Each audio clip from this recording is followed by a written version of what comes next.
Eventually, I embarked upon the matrimonial sea with a colleague some 8 years my junior. Unlike most women in her age set, she towered only 6 heads above me.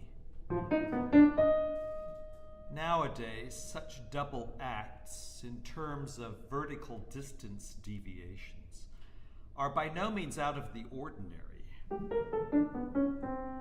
And yet, since the growth rates have ballooned exponentially to a much greater degree than of yore, a difference of 8 years in age between newlyweds, let alone but one, makes for signally incompatible hookups. At best, sleeping partners can remain within socially acceptable parameters, mass and poundage-wise, and therethrough avoid violating any civil or penal codes if and when they diverge in oldness by just a week or two, but not a minute longer. Greater age differentials than that are magnanimously ill-advised and, as a matter of public policy, ruthlessly discouraged. Further over, the tonnage and size differentials between similarly aged subjects are forth waxing on an almost hourly basis, which is one of the rudimental reasons why the decreed ages of consent are, at every other breath, being redefined by legislative assemblies across the board. As a result, it is no longer legally permissible for, say, a 21 3/8-year-old to have a love affair with a 21 2/8-year-old, without the elder of the infatuates eventually being arrested, tried, convicted, and imprisoned as a predatorial offender.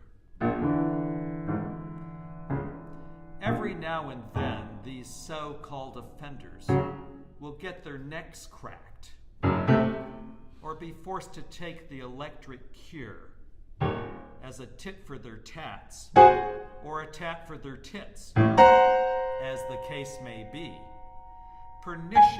The pernicious bêtise of such laws becomes unconfutable the very instant one witnesses firsthand the actual size discrepancies between the parties in question. In the hypothetical case described above, the purported offender would in sooth pose little more of a threat to the alleged victim than a mosquito-sized paramour that buzzes sweet nothings into the auditory apparatus of its dearly beloved. The sort of threat that a well-synchronized SWAT could effectively subvert with no need whatsoever for all the penological bafflegab and legalistic mumbo-dumbo ordained by daft prima donnas and robot dignitaries sturdily ensconced in the dregs of the judicial bureaucracy, which is why the vast majority of online dating services nowadays tend to focus their energy and resources on procuring testimoniums, affidavits, depositions, etc., vouching for the accuracy of their patients' or clients' declared dates of birth, which, if so ever possible, they nail down to the nanosecond, instead of taking heed of the more time-honored factors pertaining to a prospective couple's ties of affection and compatibilities, i.e. social class, educational background, credit ratings, politico-religious affiliations, criminal records, ethno-cultural roots, sexual perversions, and so on.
For this reason,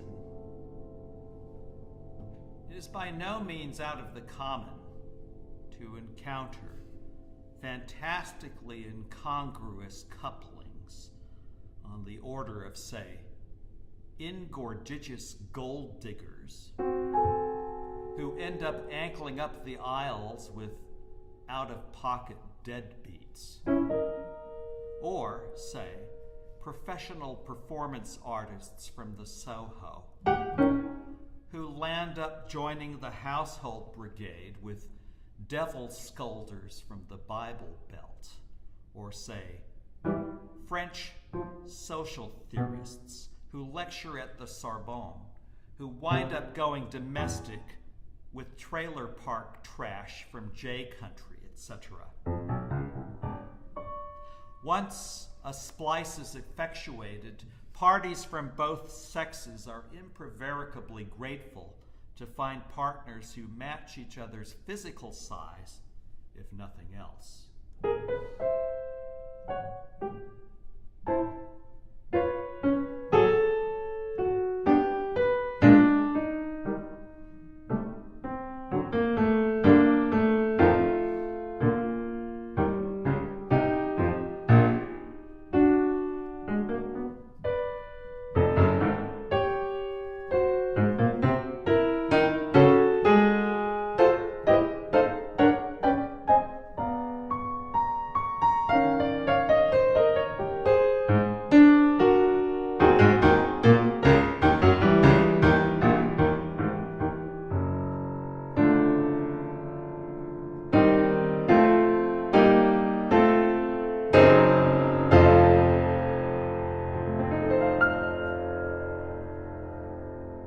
Because scientific and technological advancements in the medical and nutritional domains have produced bigger and healthier children,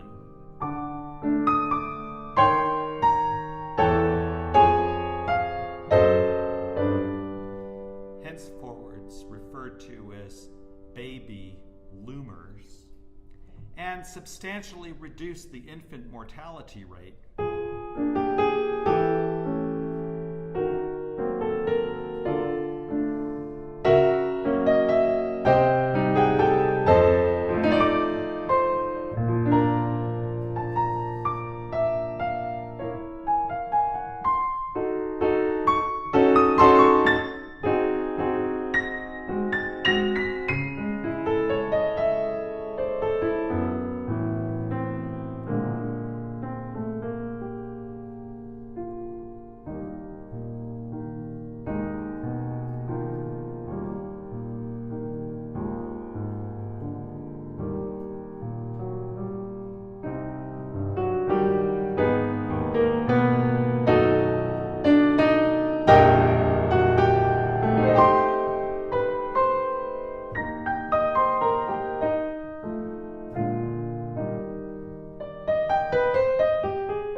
also unluckily created some unforeseen glitches. Initially, a pronounced escalation in labor pains amongst women became manifest, but after a point, mothers' wombs in every clime and their whole bodies, in fact, evolved into mammoth eggshell-like integuments. Their dermy, muscle fibers, entrails, and bones would crack open when their offspring pipped, so to speak, rendering a woman's chance of surviving the throes of childbirth scant at best. This entailed the government-sanctioned super-insemination of younger and younger creatures, oftentimes well in advance of their ripening pubescence, by means of minimally invasive, accelerator-controlled cyber-robotic phallicizers, or, if stated as a preference in notarized affidavits signed by their legal guardians, through the instrumentality of long-standing prescriptive copulatory and or fornicacious methodologies, since the growth rate proliferation amongst children had by this time far superseded that of childbearing women. Eventually, it became impossible to keep up with the Joneses, as it were, so fetuses were aborted straight upon conception and kept alive in mountainous incubators in the backlands of Lower Slobovia and beyond. A few years later, thanks to the miracles of modern medicine, a surgical procedure was developed whereby genetrices could be disengaged from their fetuses, and the fetuses, more suave and sophisticate in carriage than their second millennium counterparts, would occasionally be given the option of remaining attached to their genetrices, especially in cases where the onclings, as they were styled, were deemed to be mentally deranged or incompetent, so as to retain them as motile or elsewise disboweled, condited, taxidermed, and or mummified trophies they could show off to their playmates.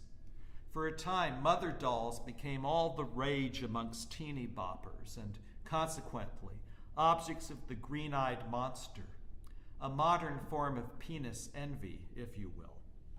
Nevertheless, mothers' rights activists groups eventually got their way, and mothers across the land were thence granted the privilege of choosing for themselves whether or not to stay umbilically connected to their offspring, unquote.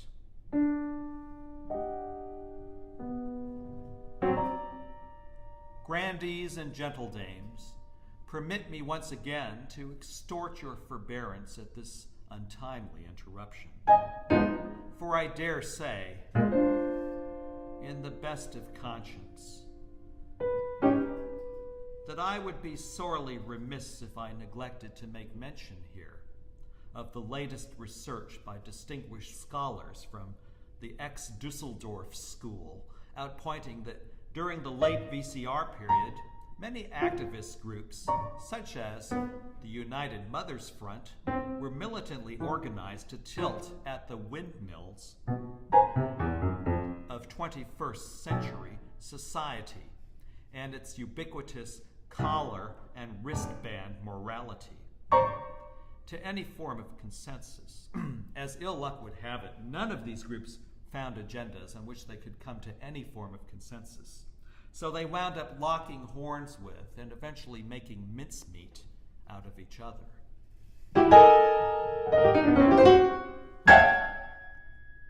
Thank you for your patience. I shall now resume where I left off. Quote, shortly after I received tenure, my bitter half gave birth to a robust 50-pounder. It goes without saying that she had to undergo a cesarean section of sorts. In those days, however, parasitomists performing such operations were obliged to cut through considerably more than just the walls of a childing woman's abdominal organs and uterus. Not only were they under perennial constraint to incise humongous blads of swollen tissue from tip to toe. But more often than no, they'd have to dismember mothers-to-be from the cervical vertebrae downwards, then reassemble their parts once the deliveries were made. Helga was never quite the same after what they did to her, so we've had, thence, to betake ourselves to stone bone, airtight, up to the handle goof-proof, contraceptive sleight of horn gimmicks. I was alarmed when I recently discovered, quite by accident, that the lion's share of my wife's innards had been replaced during her travail by newfangled hop-and-go-fetchits, pre-engineered to simulate the functions of her indigenous parts. Apparently, large portions of her cerebral cortex, frontal lobe, corpus callosum, and cerebrum had been surgically removed and then replaced with computerized electromagnetic ringamajigs, each of which contained over 16.5 vigintillion zettabytes of RAM that were pre-programmed to parrot or otherwise approximate the totality of intricate nuances and subtle dynamics that embodied her original character and personality. Also, the big-nose knifers and bone men used this occasion to cut her brain fibers transorbitally, an execution known in the vernacular as a prefrontal lobotomy, to render her phlegmatic to her milieu. After rearranging her attic, they installed miniature high-resolution fiber optic cameras and bugging devices into her receptors. And to think that all these years I'd been silently commending her on her long-suffering patience, her placid thole-moldness, her intestinal fortitude. Helga, my chief of staff, my ball and chain, a pawn and droid of the ad board. Our son Kong grew up in quick fits and spurts. By the time he was 6, he'd become too sizely for our home. So Helga and I had to work double hard to save the down payment and closing costs for a roomier dwelling where he could reside. As one can readily surmit, manifold affiliates of the baby loom generation took up their abodes in renovized cathedrals, skyscrapers, coliseums, and such like. More and more structures of this sort mushroom not only in megalopolises like New York, but in subtopian residential precincts as well. Eventually, our precious little shelter was thrown into the shade by such fabrics, as a result whereof, by Inchmeal, the newsboys and eggmen overlooked it on their delivery beats.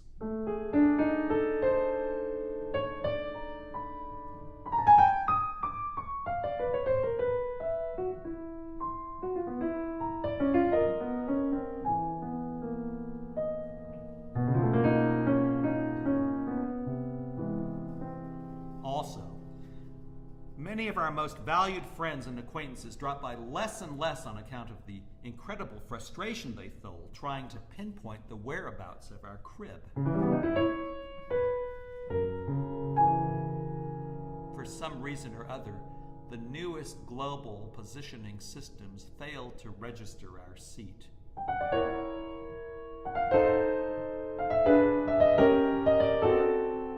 Shortly after Kong was married, he hired a contractor to convert the tumble-down doghouse in his yard into an apartment complex where Helga and I and others from our age set could reside.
Such arrangements were not uncommon between children and their parents, and oftentimes proved beneficial for both.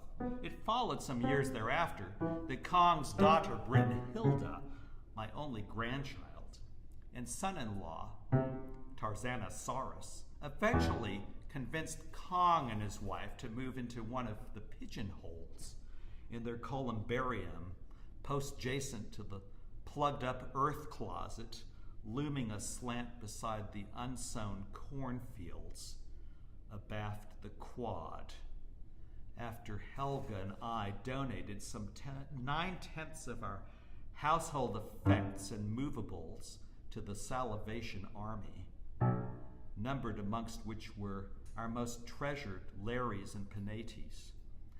Brynhilda found us a commodious gap in the nethermost drawer of her filing cabinet, which afforded us considerable privacy. She was kind enough to carry me in her briefcase every morning to the edifice on campus where I lectured. A special arrangement was made for senior pedagogues to deliver speeches to their classes from podiums made of cassette boxes and broken rulers, duct taped to the omphalae of swacking conference tables, fitments that could fairly be described as dinosauric in dimension. Standing atop such a table was not unlike being on a freeway overpass without railings. The students would seat themselves around us, cocking their ears attentively to catch the gist of whatever we spouted. At first, the ad board refused to provide us with mics and speaker systems, thereby leaving us devoid of any practicable alternatives for establishing operary methods of communication with our students. We therefore found ourselves in the ungracefully awkward position of having to gesticulate ecstatically, much what violently, with our arms and legs, whilst fiendishly barking and squeaking ourselves croaky in maniacally desperate attempts to make ourselves distinctly understood. Most of the students were deferential towards us, seemingly hanging for dear life on every word we sputtered, whilst beaverishly taking notes. Others were swell-headed, insolent, unteachable little brats, or big brats might be the more correct term, who thought they knew everything better. They'd flash their wide-ribbed physiques in the course of pettifogging endlessly over the most picayune pedanticisms. Still others were lazy good-for-nots who neither turned in their assignments nor showed up for class. Although I gave the latter group only barely passing marks, it didn't seem to faze them much. In fact, I began to harbor grave misgivings that my reputedly coveted position any longer held much swinge or prestige in the department. It appeared that an execution of administrative officials from the deputy provost's office, as well as a constituency of vote-casting members from its many and various vigilance committees, only kept me there for the sake of political expedience. I had, after all, 2 Nobels and 3 or 4 Pulitzers under my belt, and I suspect they looked upon me as a fading old fud they'd soon get rid of.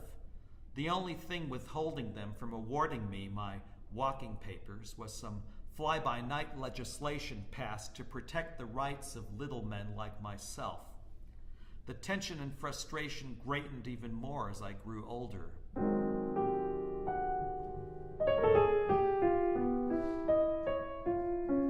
By the time I approached retirement, I had to lecture on a glass slide under the objectives of a microscope. Every other morning, an assistant authorized by the ad board would effuse a gross vessel of oil over my top flat and then stain my flesh with a motley of synthetic dyes antecedent to mounting me on the glass with a pair of tweezers. The assistant would then place the slide on a platform, a sort of proscenium, if you will, that was posited point blank beneath the objective lenses and steep above a large movable mirror that functioned as a spotlight of sorts, insomuch as it refracted or lased a blinding glare dead upon me.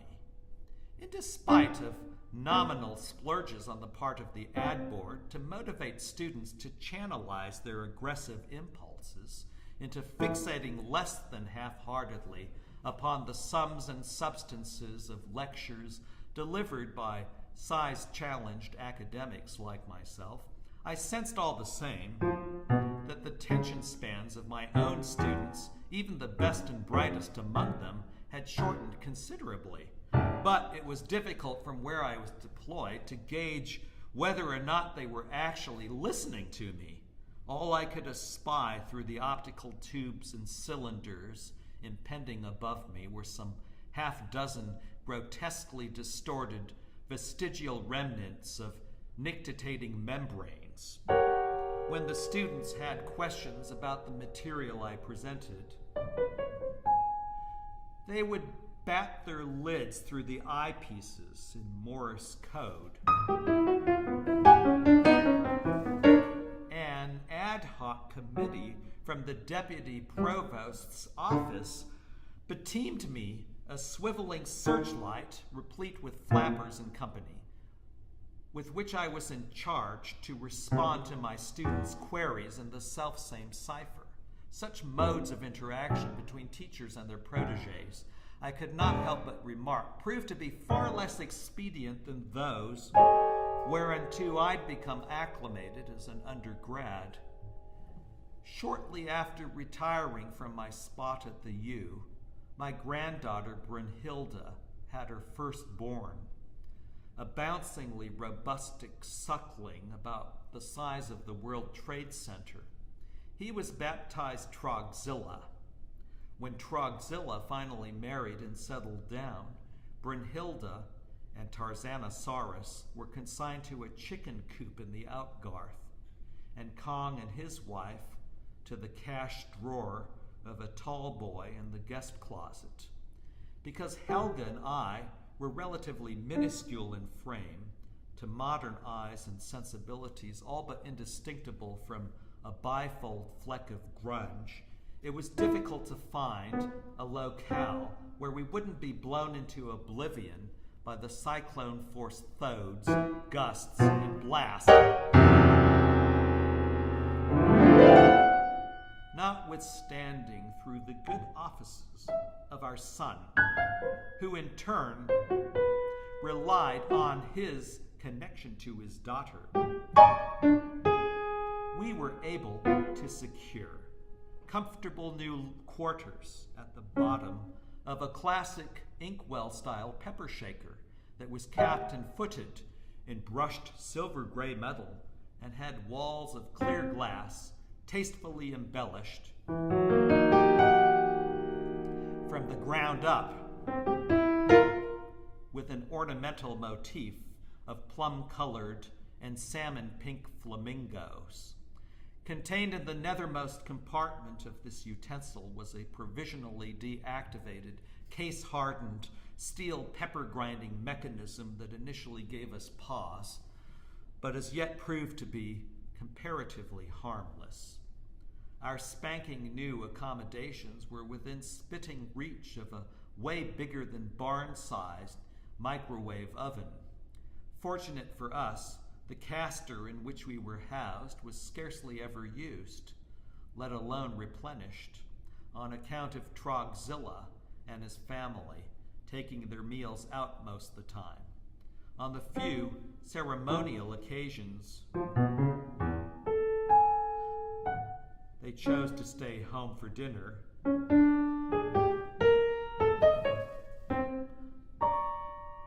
Helga and I were given ample warning to clear out.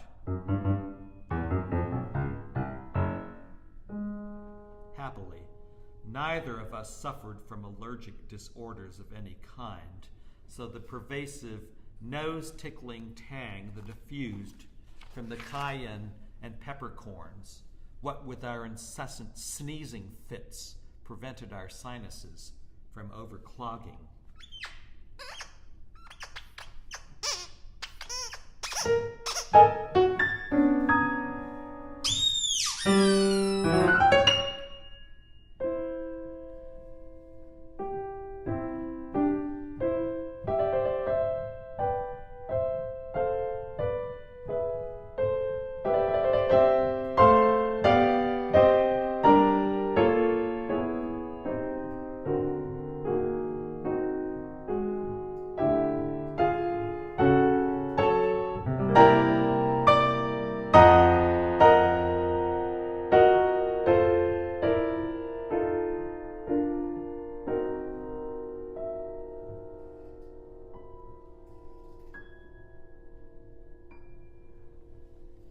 My classes, though well attended, were taken over at times by a young upstart named Hoggins, who was only 5 or 6 heads shorter than the more pint-sized of my students. Evidently, he had been appointed by the regents on account of some backhanded, nepotistic maneuverings by affluential members of his tribe, not to mention the scratching of an itchy palm here and there. As one might justly expect, he was known to bask in spicy and expensive colognes, the musky stinks of which invoked many a wide-eyed frechette into swooning with ecstasy at the stylishly dashing figure he supposedly cut. His single-breasted jackets always smelled exquisitely unsoiled and were studiously bedubbed with brain-tanned, full-grain ostrich, yak-skin, barnacle, sturgeon, and or dog-skin leather elbow patches on either of his sleeves, which lent to his facade a hammed-up professorial tenue. He also nurtured a special affinity for splashy silk Nehru shirts necklaced with glistering medallions and other spangly pendacles and bijouteries which lent to his fucus an assiduously cultivated proto-neo-nouveau beatnik deport that my students thought cool, yet which I found insufferably nauseating. At times I felt uncertain whether the heed conferred upon my own talks by those in attendance was out of a genuine interest in the subject matter or out of a more clinical interest in my insectile physique. Every now and then I had to dodge a dissecting rod and, in some instances, had to huddle for hours aneath the lectern to avoid being skewered.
could not help but take note of the fact that not once in the course of my having had to brook such ordeals, even when I feared for my very life,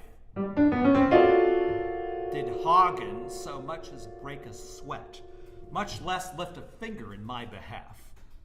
I had therefore good reason to suspect he was drooling covetously after my endowed chair, or stool might be the more felicitous term, and belike champing at the bit for me to bite the dust, the sooner the better, no doubt, from his coign of vantage. To this living day I've been hopelessly incapable of determining whether or not such exploits as those forementioned were to be taken in jest, as one takes, for example, fraternity pranks, or if there was in fact a malicious intent behind them." Unquote. Fraternities, tomatoes, and gentlemen, according to a recent set of studies published by the late Professor Reinhold Dumpf of the Googleplex Academy, were student organizations on university campuses dedicated to staunchly upholding what then-a-days were perceived as the augustly sacred capitalist paragons of free enterprise, big business, universal brotherhood among equals, that is, Puritan morality, and the wholesale enslavement of the underclass.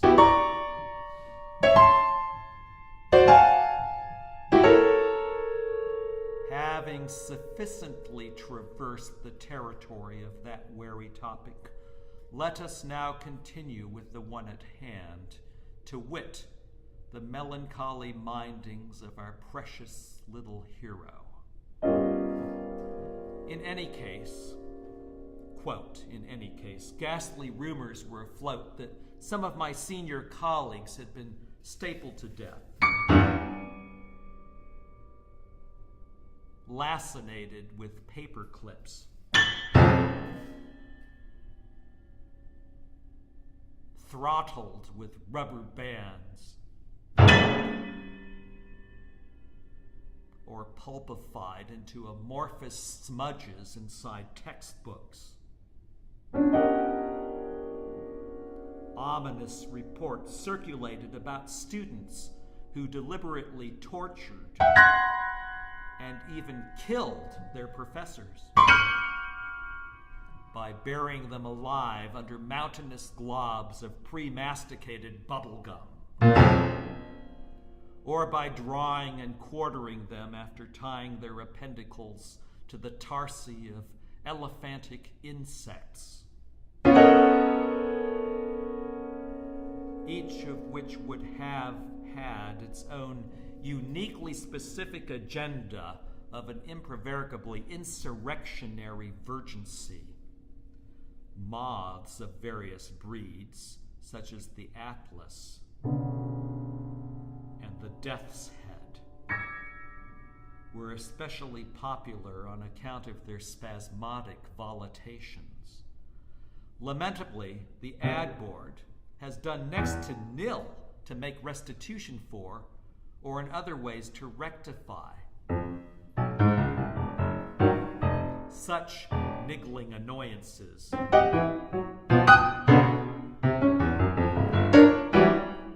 Front page news is interminably difficult to follow nowadays.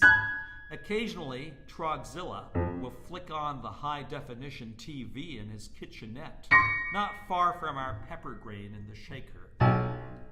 But the screen is so large and lambent with flickering colors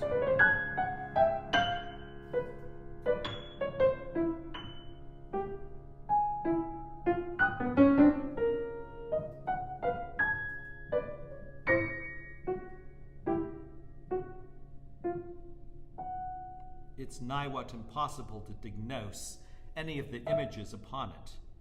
At best I'll catch an earlobe, a fingernail, a rosary bead, or such like. Yet, making out the contours and profiles and patterns of such things is only effectable on clear days. Normally, The flashing colors on the screen are so bright, and the noise so deafening. We have to hole ourselves up downstairs in the ant raid shelter whenever it's on. Trogzilla.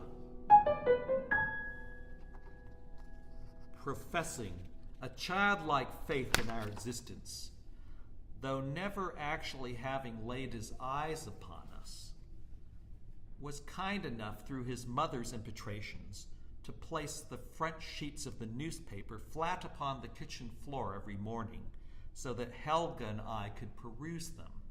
The process of browsing through the paper, however, was not only time-consuming, but also quite fatiguing, since scanning the headlines required making rapid strides back and forth for a distance of not less than 200 city blocks, a span commensurable with at least 3 times the longitude of Central Park. That is to say, the Central Park I remember from my dancing days.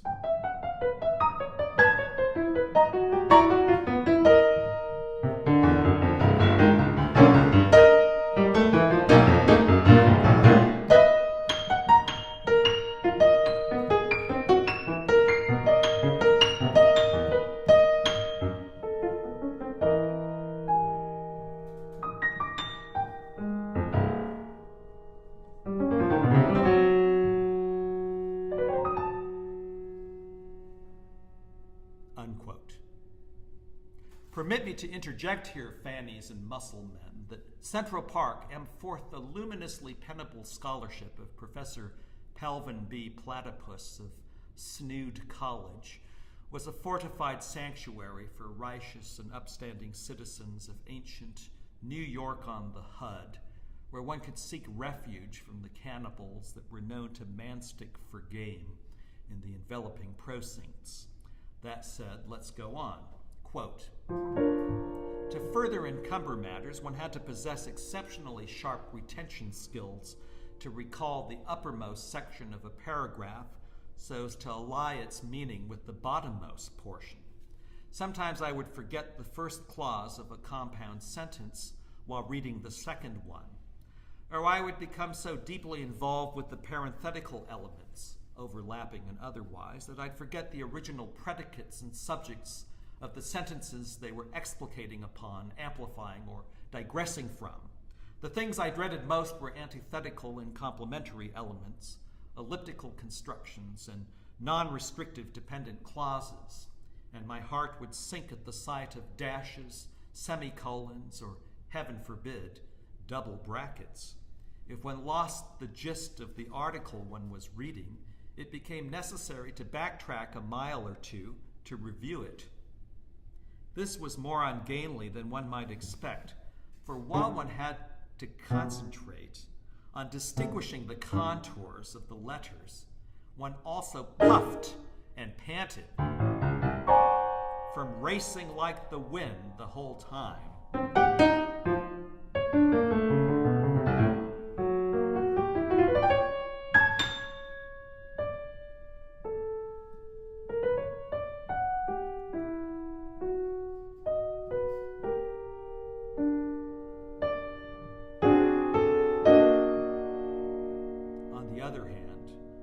Daily exercise did us some good, and ifsoever or whensoever we happened to have extra gas, we'd take time to read a strip or two from the funnies.